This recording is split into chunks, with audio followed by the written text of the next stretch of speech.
Okay, good afternoon, everybody. It's a pleasure to welcome you to this webinar today with three eminent experts and speakers, panelists on a very important topic, which is the evolving situation in Tunisia, and specifically the independence or lack of independence of the judiciary in Tunisia, and the prosecution of the top opposition leaders in Tunisia in the last month or so.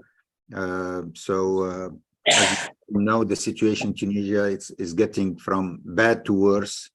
Every day we are hearing worse news of arrests of opposition leaders and even bloggers, journalists, lawyers, members of parliament, anybody who is critical of the regime. The situation is truly alarming, and that's why we are very happy and pleased to have this webinar with the three excellent, as I said, experts and speakers on the topic.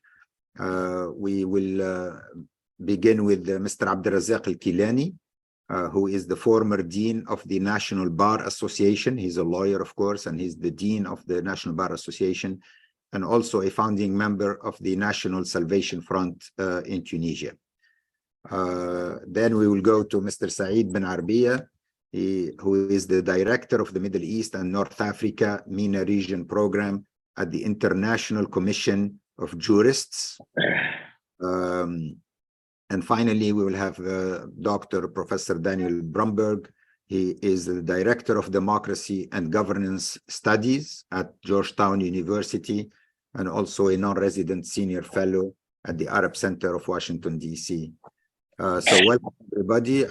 We wish you all a happy Ramadan to those who are fasting.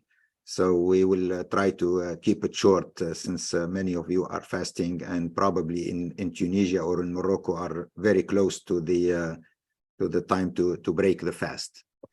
All right. So this webinar is being recorded and is in English. We don't have translation.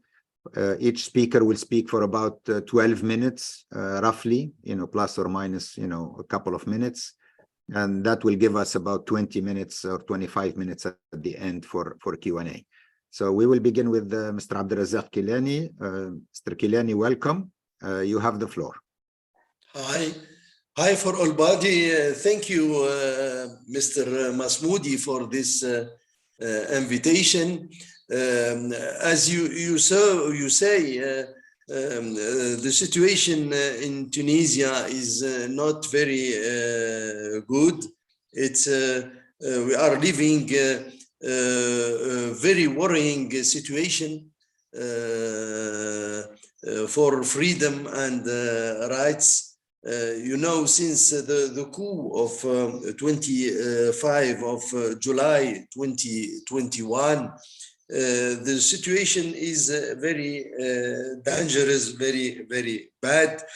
And the justice is very the independence of justice is very important for state of law.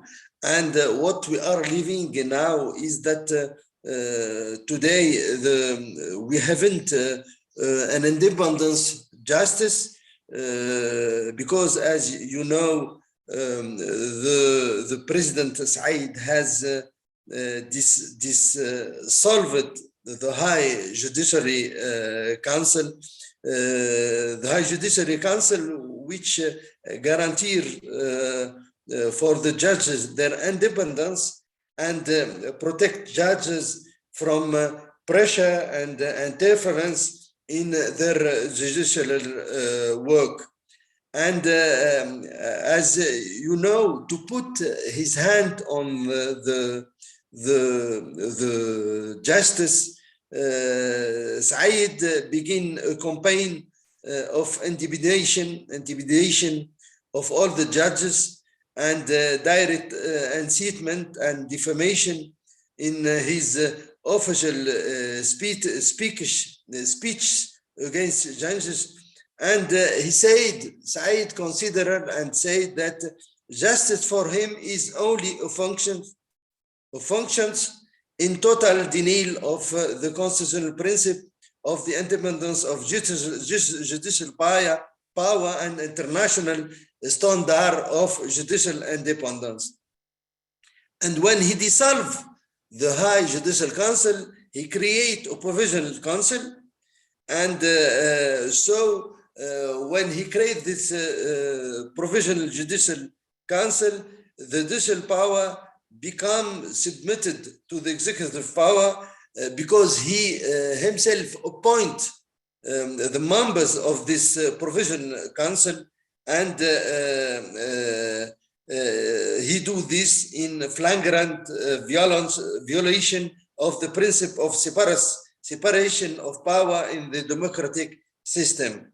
As you know, our constitution, the constitution of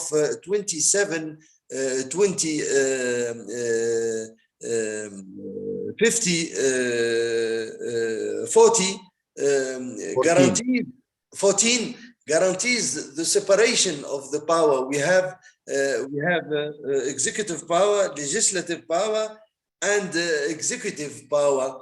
And Qais Said, when he dissolved the High Judicial Council, before also he dissolved the parliament.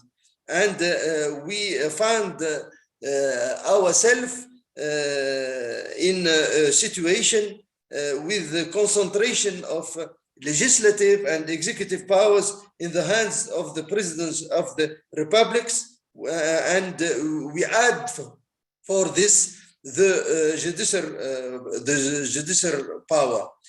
And then he take a decree law, the decree law number 11, which dated, which is on 12 February 2022, and with this decree law he gives himself wide prerogative by appointment of the and nomination of judges, disciplinary. He can take also disciplinary measure against judges, and he also has the power of the judicial career for the judges. And with this decree law also, he prohibit freedom of association and expression for magistration. The members also of the temporary High Judicial Council are directly and exclusively nominated by the president himself, as I say, and the president of the government and the minister of justice have exclusive prerogative to send reports to the temporary High Judicial Council to open disciplinary inquiries against judges. So judges could be dismissed of the basis of that inquiries, and the president of the republic himself can revoke judges. So we found ourselves in situation that the executive power has all the power on the judges, and these steps was continued by a collective dismissal of 57 judges without any procedure or a possibility of appeal, on total denial of the rights to have fair trial and of the principle of presumed innocence, and without any guarantees to defend themselves. So when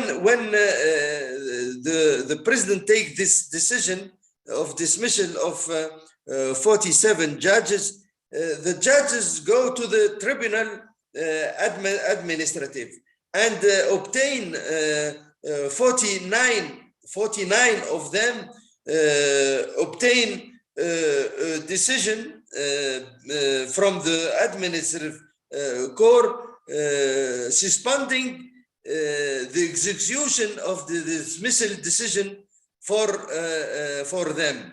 And instead of this decision, the executive power and the Minister of Justice refused to respect this decision. And after this, they go to another step with fabricated accusations against dismissed judges, more than 100 of accusation for many of them on the law of terrorism. So what we are living now is a situation which judges are afraid, and we are living a campaign now of arresting of political and lawyers and judges and members of the parliament and simple activists in the social media, women also. We have fighting for the dictatorship of Qais Said, which who are Shayma Isa. He's very fighting the coup since 20 July, as I say, and the only crime of all this is to be opposite to the coup and to opposite to Qais Said. And these arrested are on basis on cases empty. We find in the cases, for example, you have a meeting to take a coffee or a dinner with themselves, and for example have a meeting with a strangled person, for example a diplomatic office of United States. We have a political person who is Khayyam Turki. We accused him for have a meeting with American diplomatic. So have meeting with diplomatic now is a crime in Tunisia. And also we when we discuss, we try to have explication, and we ask judges why you arrest this person. The judges say that if I don't arrest this person, I myself will be arrested.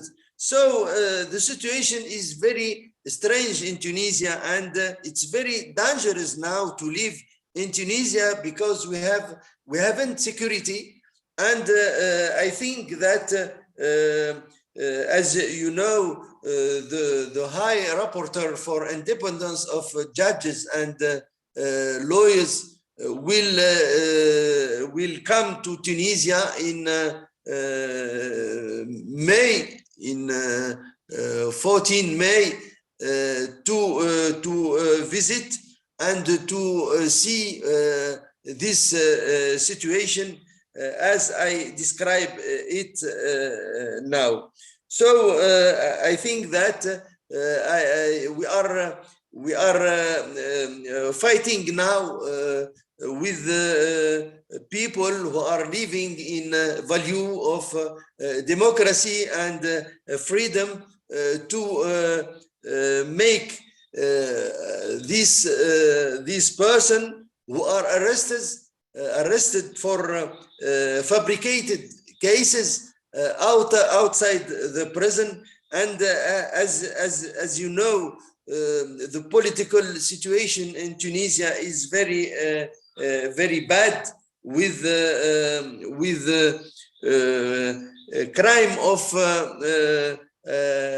of discrimination committed by the president against African brothers, and we have each day we have problems with the speech of our president, because his situation is not normal, and he is unable to conduct a country because he's not competent to do it. So now we are fighting to change this situation. As you know, also the legitimacy of the President Said is not okay, because as you know, only 11% of the voters took part in the election, because people has boycott and the opposition has boycott the elections. So now we have by democratic way we have to change the situation in Tunisia, and we call to all friends in the world to help, to assist us to realize this object. And if you have any case, any question about the persecutor person who are now arrested, or who are now in the dangers of to be arrested, I can answer to this question. Thank you. Thank you very much, Mr. Abdelrazak. I do have a question, but I'm going to ask you the question now, but you can answer it later after we hear the other panelists. But my question is mostly about what kind of resistance is there from the judges and from the lawyers in Tunisia? I know that in the beginning we had a whole month of strikes or a strike by the lawyers and by the judges. But what happened after that? It seemed like they all went, silent. Yes, so, I confirm, Mr. Masmoudi. I confirm that when in the beginning of the dismissal of the judges, judges have organized a hunger strike, and some judges have organized a hunger strike. And as you know, the situation in Tunisia become each day more dangerous, because the system is become very comment dirais-je, oppressed, and so everybody now has afraid. Even lawyers, even judges. So the situation is not easy. The situation is very difficult, and instead of all this, I think that there is a resistance. The civil society, the parties, some parties which are opposite to the coup are now fighting with organizing the meeting and some sitting before the Minister of Justice. For example, today there is a sitting before the Minister of Justice organized by some opposite parties, and the family of the persons who are arrested to ask, to demand to put out the prison out of to liberate the political prisons. Thank you very much, Sir Abdulrazak. We go to our friend Saeed bin Arbiya. Saeed, welcome. Please, you have the floor.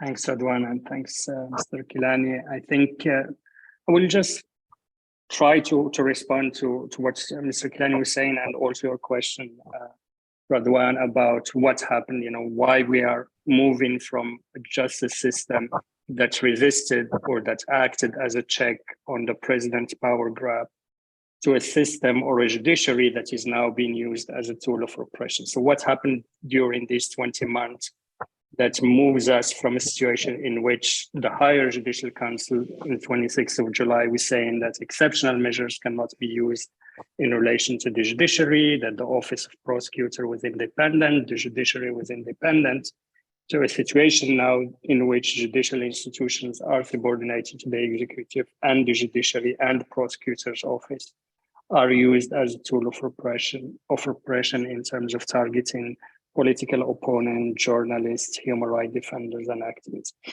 think what happened can be structured around two steps. The first step was the dismantling of all the guarantees related to the independence of the judiciary. I will specify here just comparing the 2014 Constitution and the 2022 Constitution. 2014 Constitution provided for the office of the prosecutor to be independent. It provided for the higher judicial council to be independent, composed of majority of judges who are elected by their peers. It provided for military court jurisdiction to be restricted to military offenses.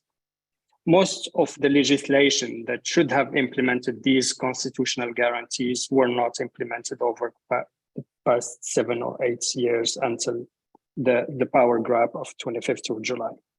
But without these guarantees related to the independence of the prosecutor's office or the jurisdiction of military courts or the independence of the higher judicial council, the Constitution of 2014 and some legislations, including the law on the higher judicial council, provided for a system that allowed for the institution itself, for the judiciary itself, to be independent institutionally and to not be subordinated to the executive. And historically, the higher judicial council in Tunisia was presided by the president of the republic. The vice president was the Ministry of Justice, and the judiciary as an institution and as a system was subordinated to the executive. What the 2014 Constitution established, what the uprising of 2011, 2010, 2011 established, is a judicial system with sufficient guarantees that can act independently without interference from the judiciary. On the 25th of July, the president was clear about his intention. He declared himself to be the chief prosecutor, the head of the prosecutor's office. You don't declare that just out of nothing. If you want to be the head of prosecutor's office, is that you have a clear idea what the prosecutor's office should be or the role of the prosecutor should be.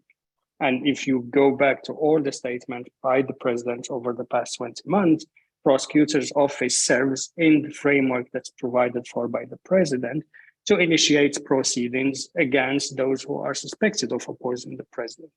A concrete example, when the members of the parliament met online, defying the closure of the parliament by military charge and military personnel, the president summoned the Ministry of Justice and ordered her to initiate criminal prosecutions against the members of the parliament based on charges of conspiracy against the state.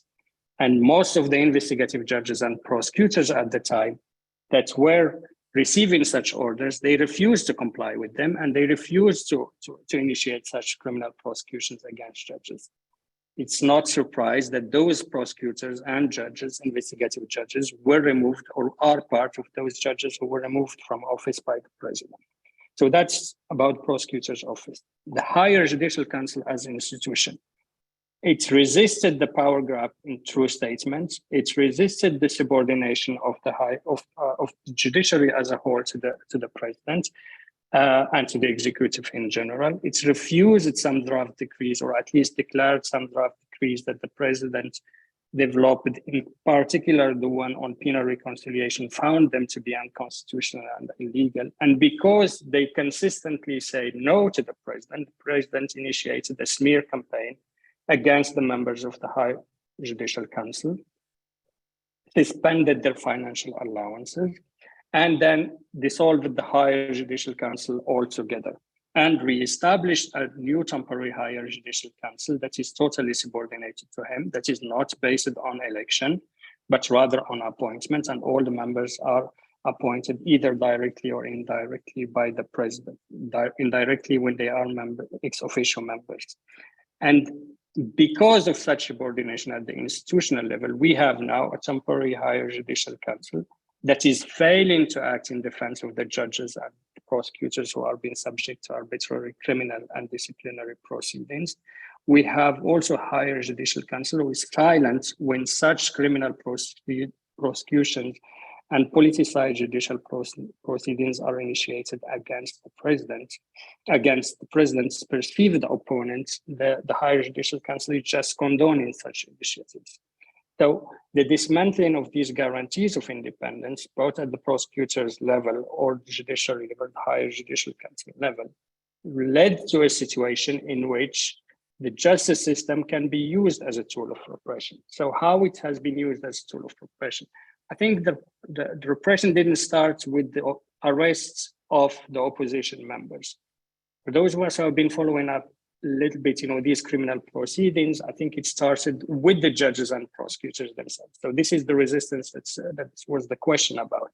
Over the past summer, 49 judges and prosecutors had a decision or judgment from the administrative courts that reinstate them, that found that the arbitrary dismissal by the president through Decree 35, that dismissal was arbitrary. And it was arbitrary because for months, the administrative courts asked both the president and the Minister of Justice to provide any evidence that those judges who were arbitrarily dismissed were involved in any kind of disciplinary or criminal misconduct. And both the presidents, or the institutions of the president and the Minister of Justice failed to provide such evidence.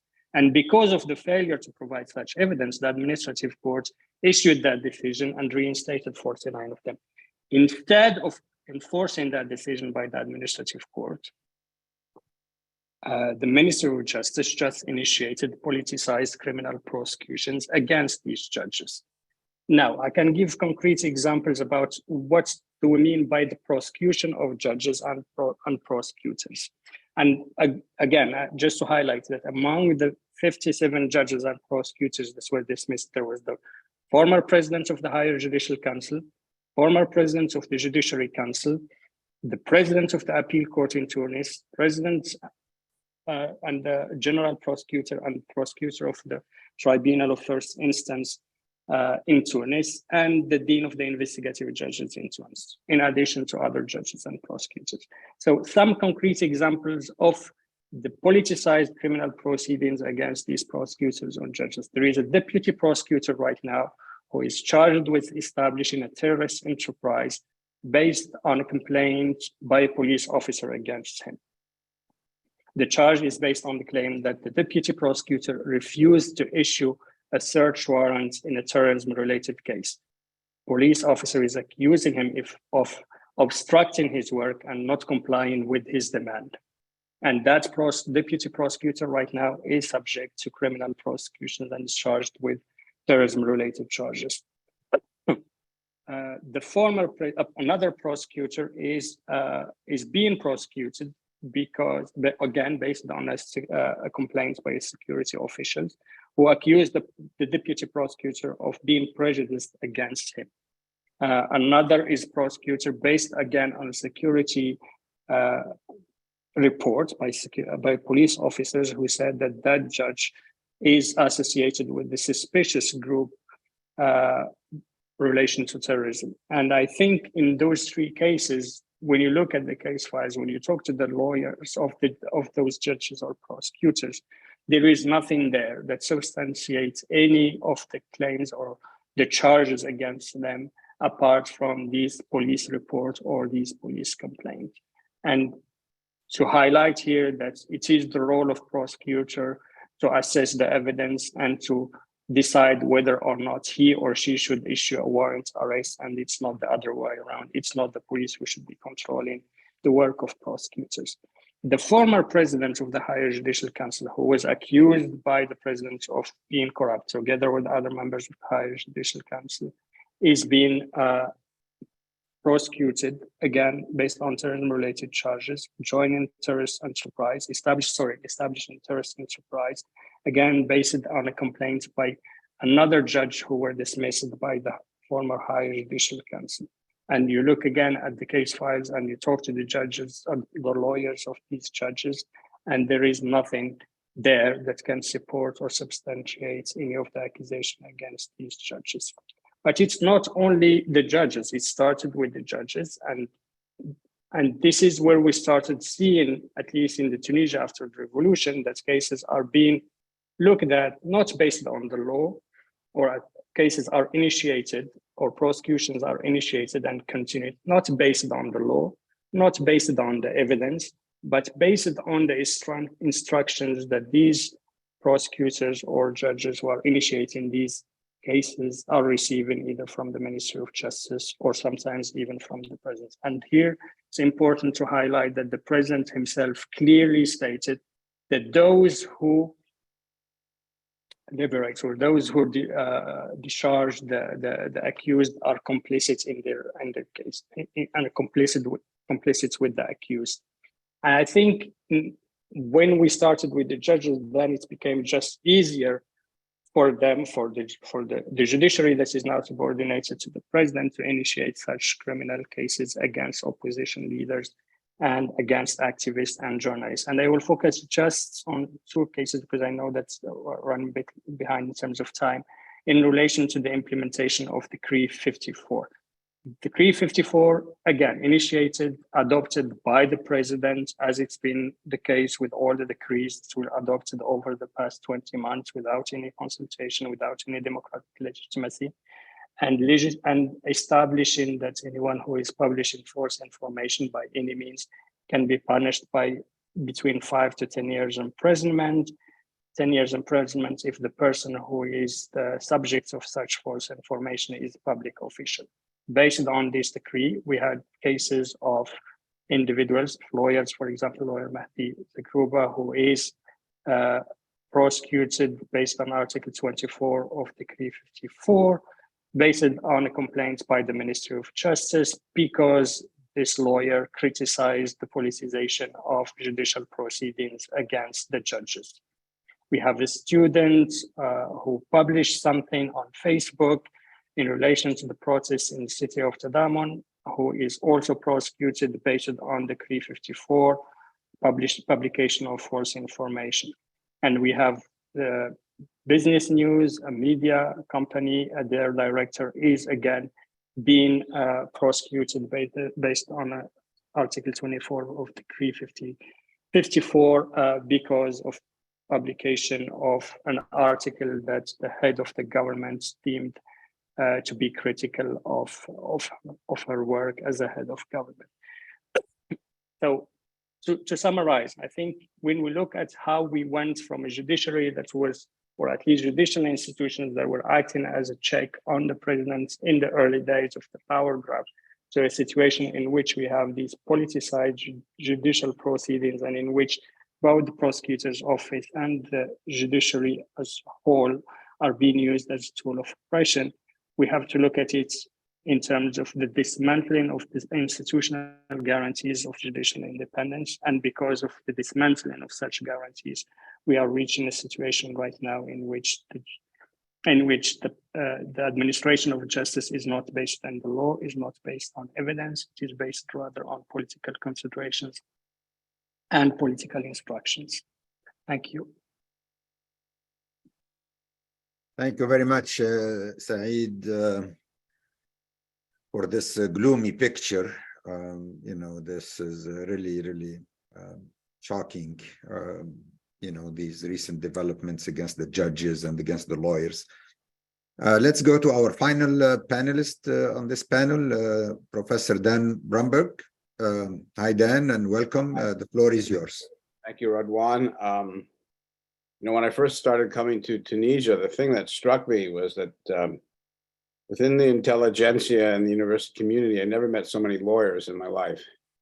Experts on constitutional law, legal. Of course, the president himself claims to be an expert on constitutional law. It's a country that per capita has more, seemed to me, have more experts on issues of law and constitutional than I've ever seen in the region. So quite extraordinary. And of course, everything Said said and Abdul Razak is, I'm not going to repeat this sad story. It's kind of Kafkaesque when we know that the president says that any prosecutor who doesn't agree with the job he's supposed to undertake is, of course, against the state. I mean, that's a kind of neo-totalitarian frame of mind that is really projected by the president of Tunisia, and it's, of course, very dismaying. But I don't want to talk about sort of the record of the abuse of the subordination of the judiciary. In many respects, it's a very familiar story.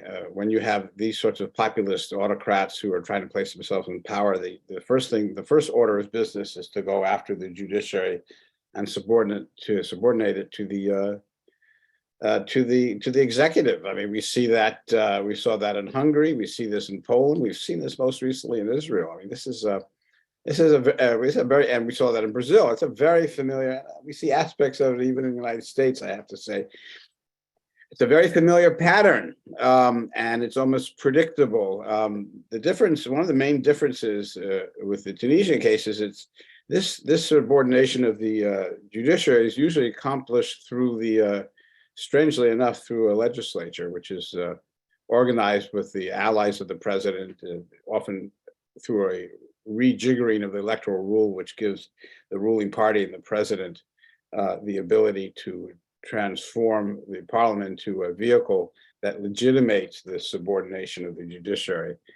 This has not been the case in Tunisia. The president got rid of the parliament right away and has been operating and pursuing this whole project of trying to restructure the judiciary through his allies in the military and the security apparatus, chiefly, but also through the broader support of a kind of campaign of terrorism and intimidation that's taken place on Facebook in ways that are really greatly magnify the president's efforts and given it a kind of strange reality that it actually has a kind of social base, but it's a kind of online social base, but it has really been used to intimidate opponents of this and to go after them and sort of essentially accuse them of crimes and on the social media. And this is something that has worked to the president's favor, which is very dismaying. But I also want to say that we have to sort of just take a step back and understand what it is about the broader situation in Tunisia that has helped to sort of facilitate the president's campaign. And I think the broader situation is massive disillusionment with the standing political elite and all the political parties, massive disillusionment with the previous parliament. In other words, a form of politics, form of democratic politics that over the years was increasingly removed from the everyday reality of Tunisians. And that is what helped get the president elected. He won by a substantial majority. And all the polls we see so far suggest, and the ones I see are very reliable, the president is the only political leader who has major political support. The most recent poll that I've seen, and again, it's very reliable, shows support for political parties at about 5%. There isn't a political leader among and with all due respect, Mr. Abdul Razak, there isn't a political leader that seems to have commanded much support among the wider political populace in these recent polls. And they can't, the institution which undertook these polls has not yet published them, but once again, they seem very credible and scientific and so on. And the polls have been reaffirmed several times over the last few months before the escalation of the authoritarian onslaught from the president.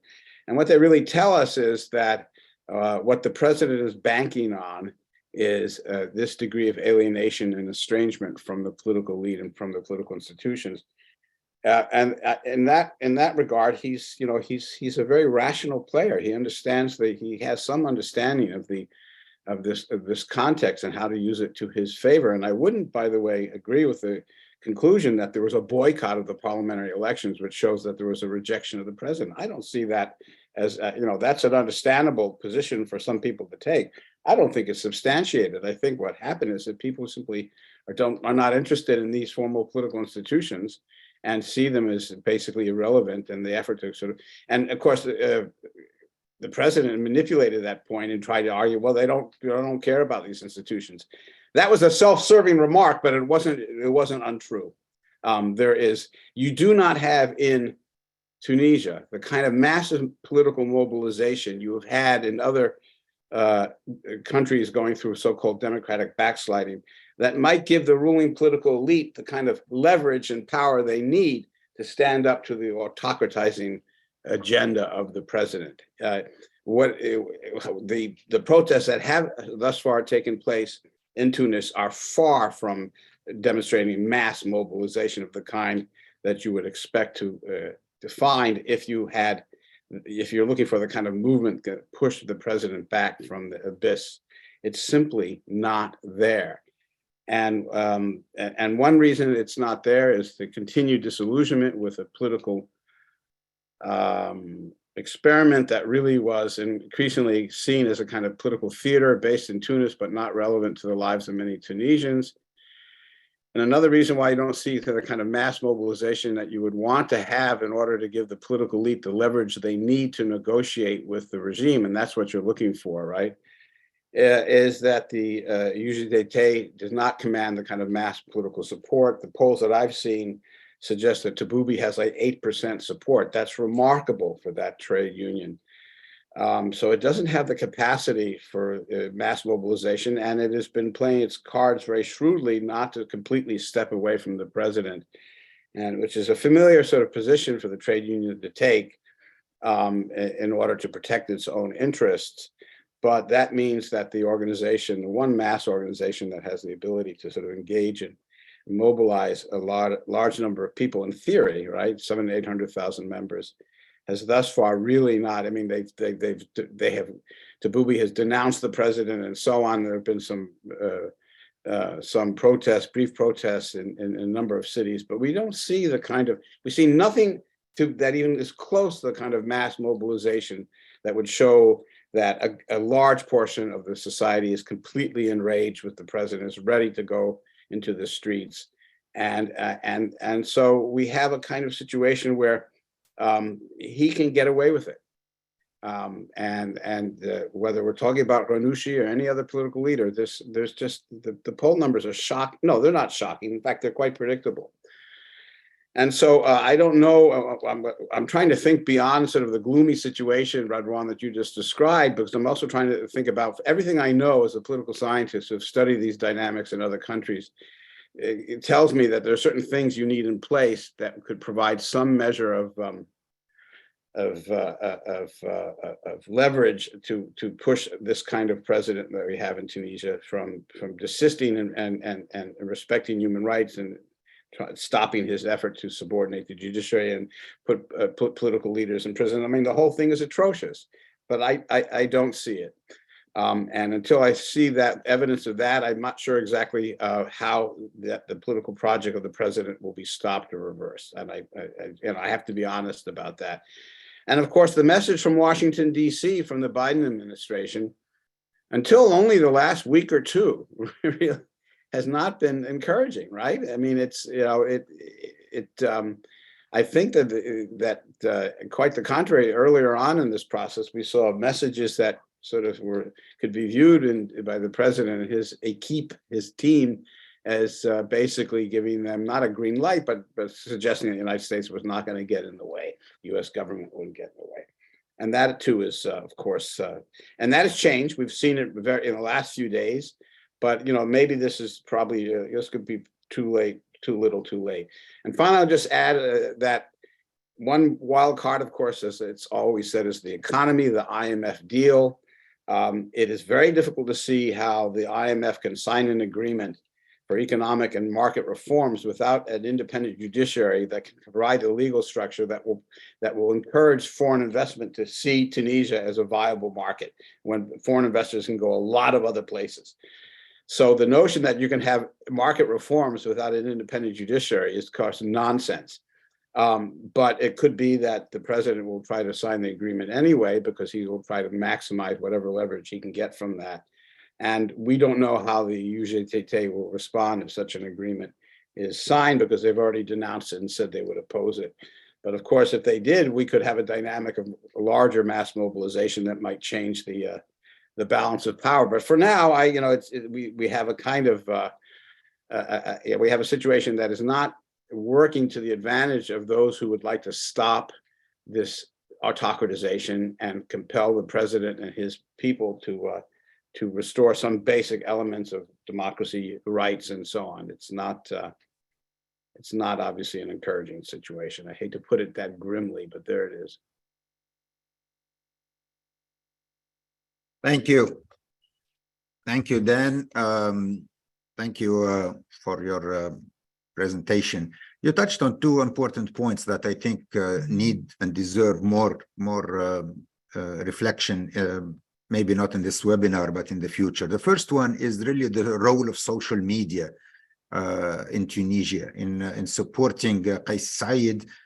Even before the coup happened, I was in Tunisia for 6 months when, literally hundreds and thousands of fake accounts were used to bombard social media, on a daily basis, to praise Qais Said and to portray democracy as a failure, and the parliament as a failure, and all the political parties as a failure, and all of that.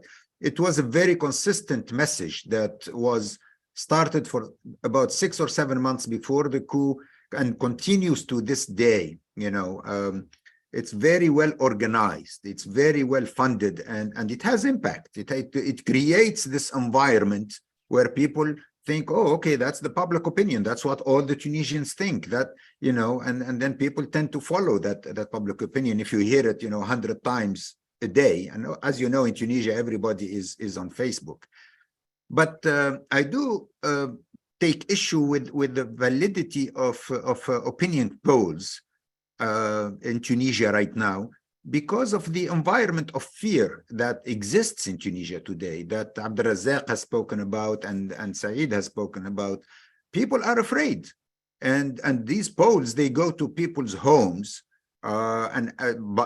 conducted by other Tunisians who they don't know who they are, they've never met before, asking them, do you support Qais Said or not? Or do you support political parties? Or do you support Ennahda? In a democracy, yes, people would be able and willing to say what they really believe. But I don't think that exists anymore. I don't think in Tunisia today, people are safe, if they say that they are against Qais Said or that they support a particular opposition party, Ennahda or otherwise. So I think there is a new environment in Tunisia that really makes these polling that is being conducted, I think, a lot less reliable than they used to be, before the coup.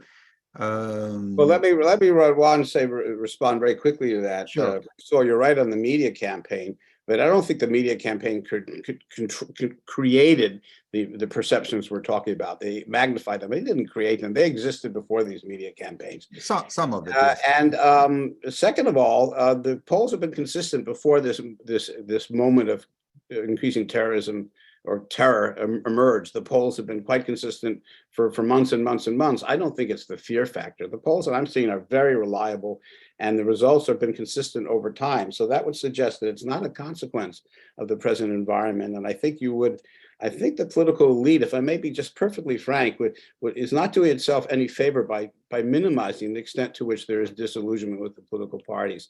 I mean, I understand how hard this is to absorb. I understand how difficult it is to reconcile oneself with those realities. But I think that there is a natural human impulse to sort of question the viability of these polls, but I think they're actually quite reliable. I've seen the methodology.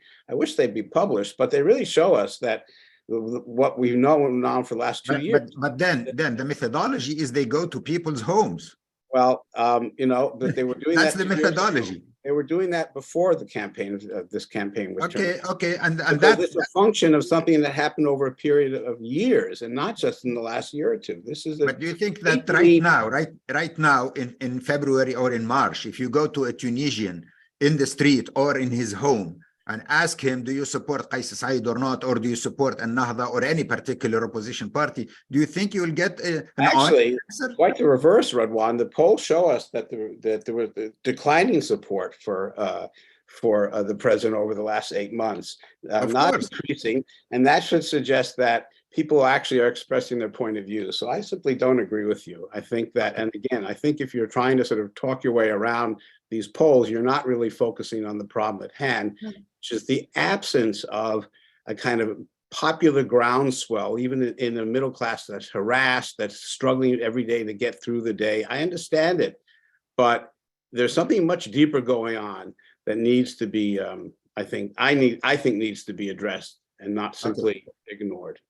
Okay, well, if I just may, yes, go ahead. I may just about this actually, because there were also polls that says during, the power grab or the early months of the power grab that the president was at 80%, 90% of popular support, even though people were queuing for bread and they couldn't even find, basic needs, to survive. And this idea that the president is at 80%, 90%, and then he's organizing, suspending a constitutional process, organizing a referendum, and then a referendum is supported by a quarter of the population, assuming that the numbers of the EZ are accurate, and there are reasonable grounds to believe they are not. That doesn't also match up with the reality of that perceived support.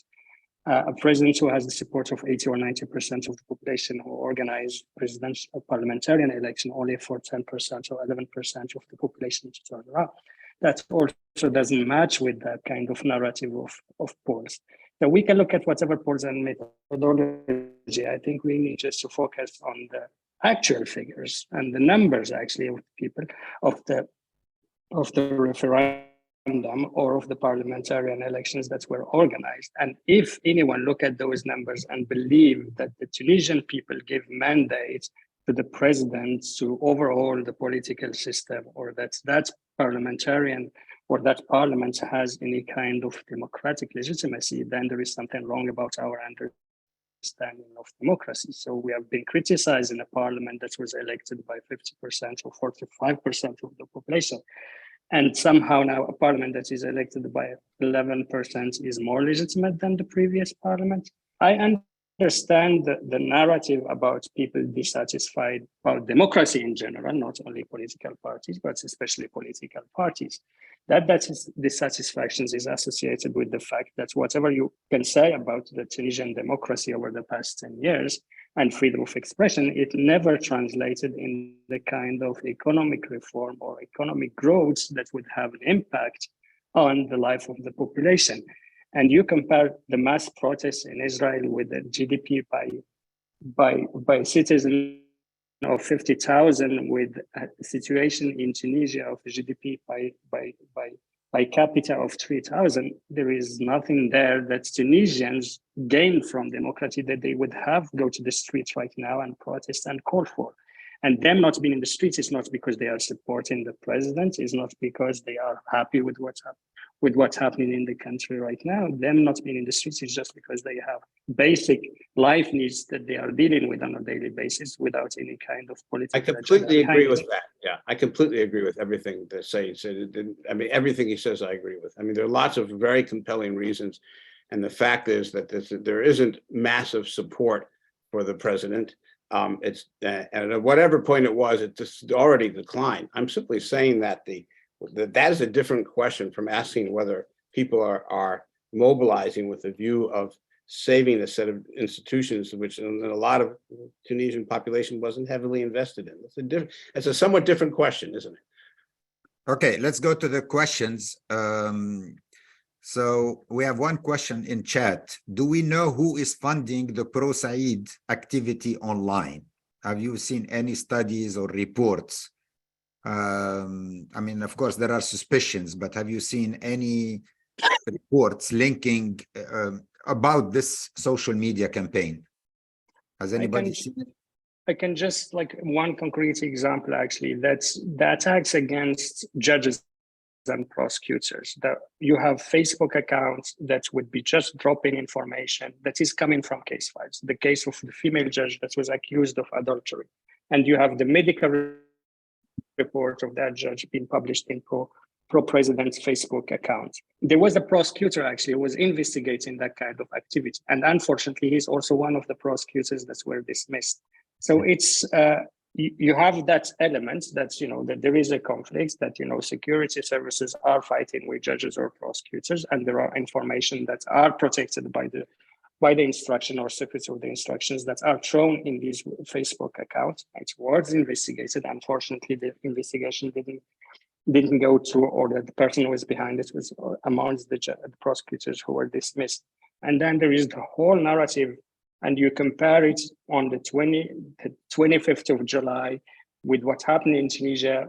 Just compare it to what happened when there was also the coup in Egypt, and how that narrative and how those put and how those social media accounts with the same message that this is against, you know, this is not a coup, this is a revolution, or like a reforming a revolution, and that we are getting rid of the Muslim Brotherhood or infiltrated the state, etc., etc. So there are, you know, comparisons there, but unless you are conducting, you know, the kind of thorough audits, you know, digitally, and also investigations, because, as I said, you know, some of the information that is being used about prosecutions or about individual cases can only come up from certain stakeholders. Like, you know, if it's medical report of a judge that is being accused of adultery and you find it on a Facebook account, there aren't a million people who have access to that medical report. This is something protected by the secrets, by the investigation.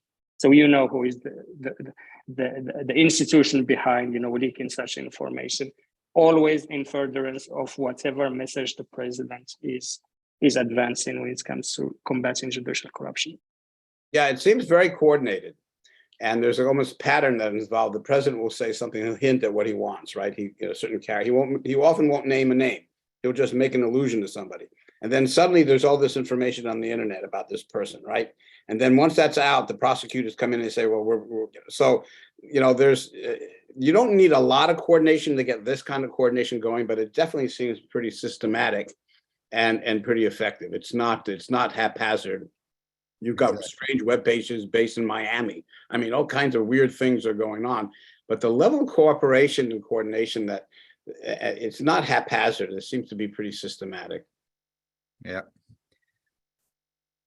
Abdrazak, do you have an answer to that question about the social media campaigns? You're muted. Can you unmute yourself?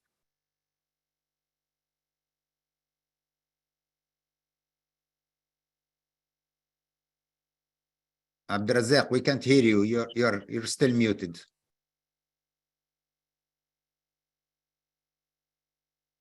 Okay, good. Donc, for me, the most dangerous thing in this discussion is that the Qais Said is using the law about terrorists, which is an exceptional law, to persecute the opponent. You know, you are in your home and you don't know if the night you will be attacked by the police of Qais Said or not. So the attacks are committed in the night while you are with your family and your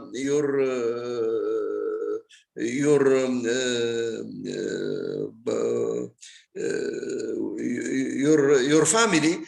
So our fighting, I think, now is to establish the state of law, because Tunisia now hasn't the condition to be a state. Because the only law which is dominate now is one person, the law of one person, which call it Qais Said. As I would ask about a judge. If you know, there is a judge who's called Bashir Akrami, who is a judge anti-terrorist.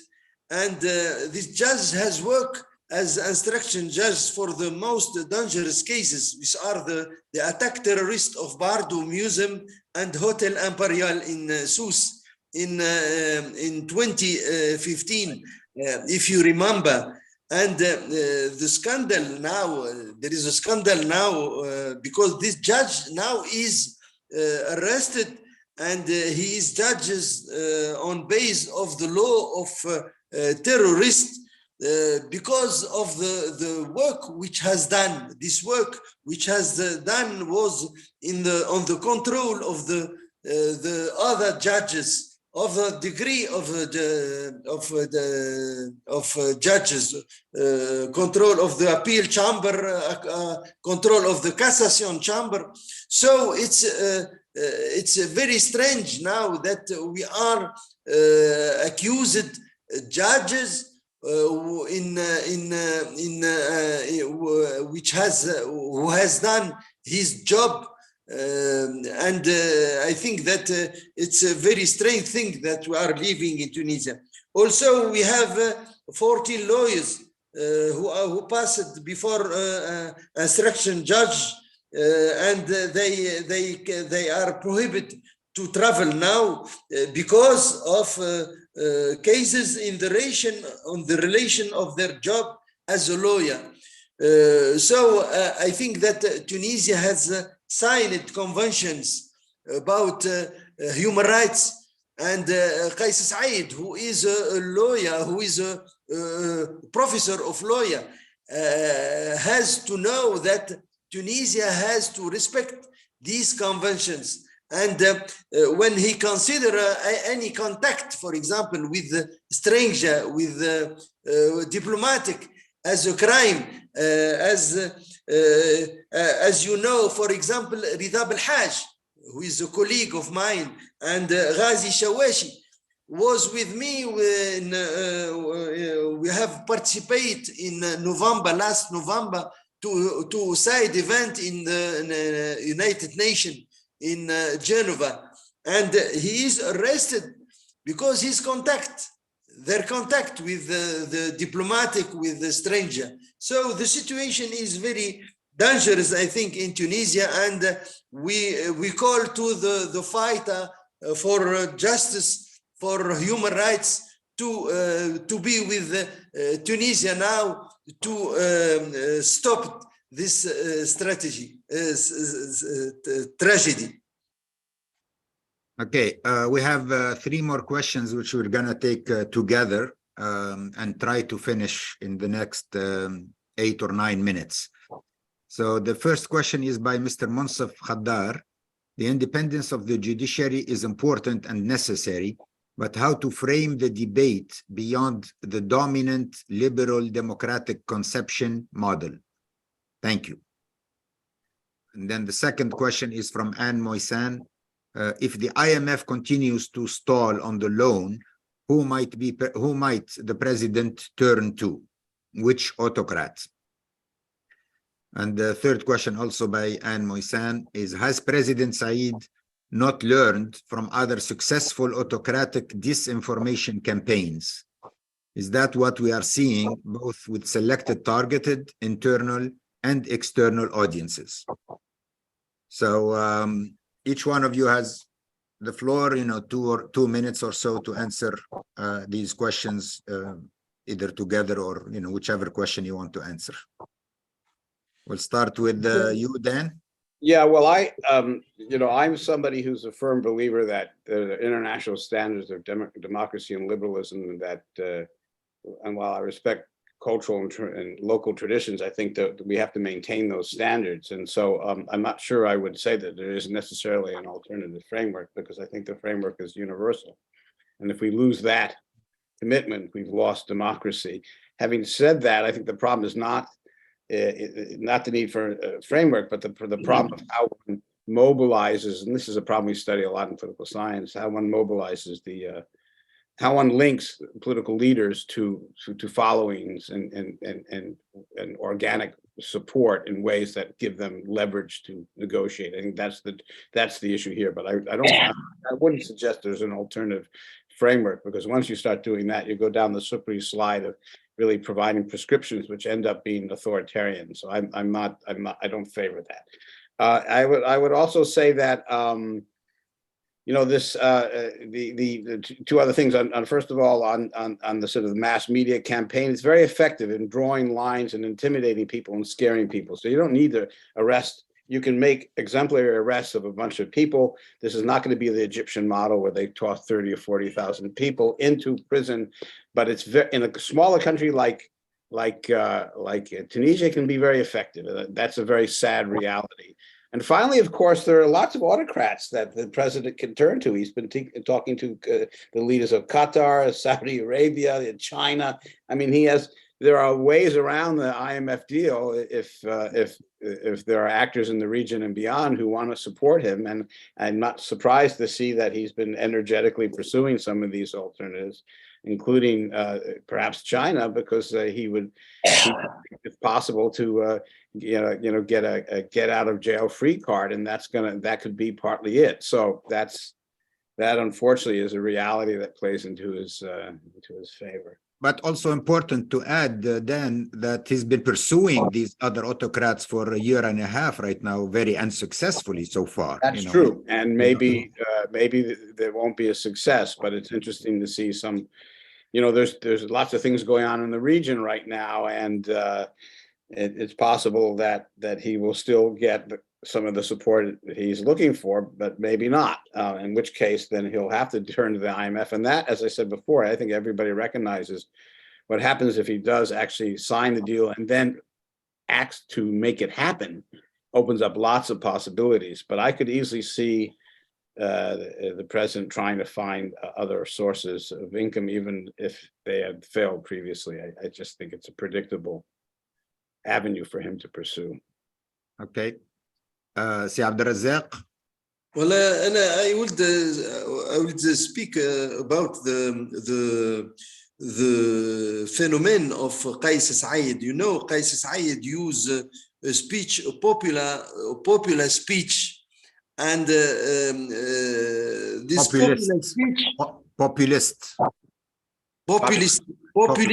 populist speech, yes, and this populist speech make people have dreams. When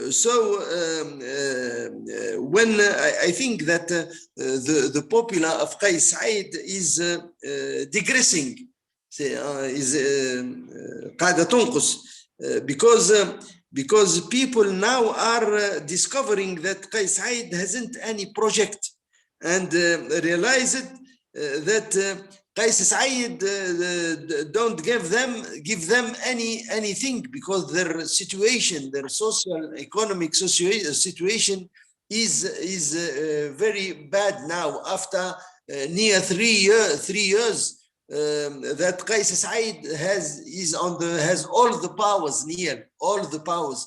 So I think that this popular will decrease, voilà. And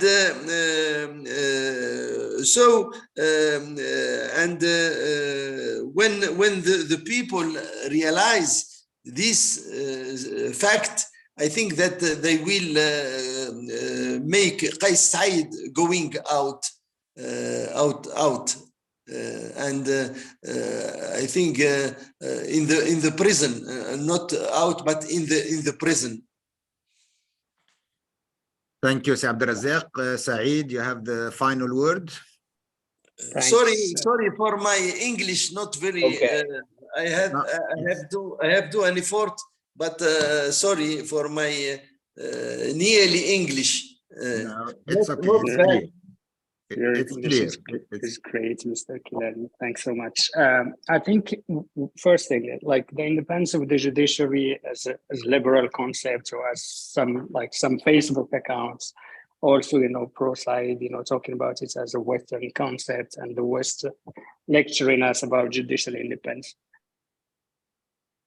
The right to an independent judiciary is a universal human right. Tunisia accepted conventions that guarantee the right to an independent judiciary, whether it's international covenants on political and civil rights, whether the African Union instruments, and there are decisions from the African courts, and there are decisions from the Human Rights Committee and other bodies that reiterate that Tunisia is bound by its obligations to ensure the independence of the judiciary, and the independence of the judiciary means an institutional independence and a situation in which the president cannot interfere with the judiciary, cannot appoint and dismiss judges as well as he is doing right now.